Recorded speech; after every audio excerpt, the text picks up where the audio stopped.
సముద్ర తీరంలో ఇరాన్ యుద్ధ నౌకపై అమెరికా చేసిన దాడిలో మృతుల సంఖ్య మరింత పెరుగుతోంది. దాడి సమయంలో నౌకలో 180 మంది ఉండగా అందులో 148 మంది గల్లంతయ్యారు. ఇప్పటి వరకు 87 మృతదేహాలను గుర్తించినట్లు శ్రీలంక నౌకాదళం పేర్కొంది. 32 మందిని లంక నేవీ రక్షించింది. మిగతా వారి కోసం గాలింపు చర్యలు కొనసాగుతున్నాయి. శ్రీలంక తీరంలో ఇరాన్ యుద్ధ నౌక IRIS డేనాపై అటాక్ జరిగింది. ఇరాన్ యుద్ధ నౌక ఐరిస్ డేనాను తామే పేల్చేశామని తెలిపారు అమెరికా రక్షణ మంత్రి పీటర్.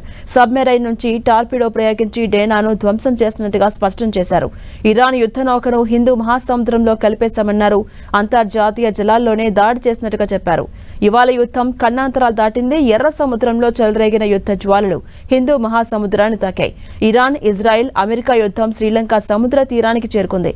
విశాఖలో జరిగిన ఇంటర్నేషనల్ ఫ్లీట్ రివ్యూలో పాల్గొని తిరిగి ఇరాన్ కు బయలుదేరిన ఐరిస్ డేనా యుద్ధ నౌక ఒక్కసారిగా దాడికి గురైంది. మొత్తం 180 మందితో ప్రయాణిస్తున్న ఐరిస్ డేనాపై గాలే తీరానికి 40 నాటికల్ మైళ్ల దూరంలో ఈ దాడి జరిగింది. దీన్ని తామే చేశామని అమెరికా ప్రకటించింది. ఈ విషయం తెలిసిన వెంటనే అప్రమత్తమైన శ్రీలంక నేవీ అధికారులు సముద్రంలో చిక్కుకున్న వారిని కారాపేటియా టీచింగ్ ఆసుపత్రికి తరలించి చికిత్స అందించారు. దీనిపై శ్రీలంక విదేశాంగ మంత్రి విజితా హెరాత్ సైతం స్పందించారు. ఇక ఇరాన్ కు చెందిన యుద్ధ నౌక నుంచి తమకు డిస్ట్రెస్ కాల్ వచ్చిందని ఆ వెంటనే సెర్చ్ ఆపరేషన్ ప్రారంభించామని పేర్కొన్నారు.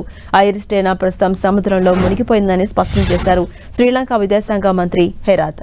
ఐరిస్ డేనా ఇరాన్ అత్యాధునిక యుద్ధ నౌకల్లో ఒకటి. ప్రస్తుతం అమెరికా ఆంక్షల జాబితాలో ఉంది. ఇటీవల విశాఖ తీరంలో జరిగిన ఇంటర్నేషనల్ ఫ్లీట్ రివ్యూలో పాల్గొంది.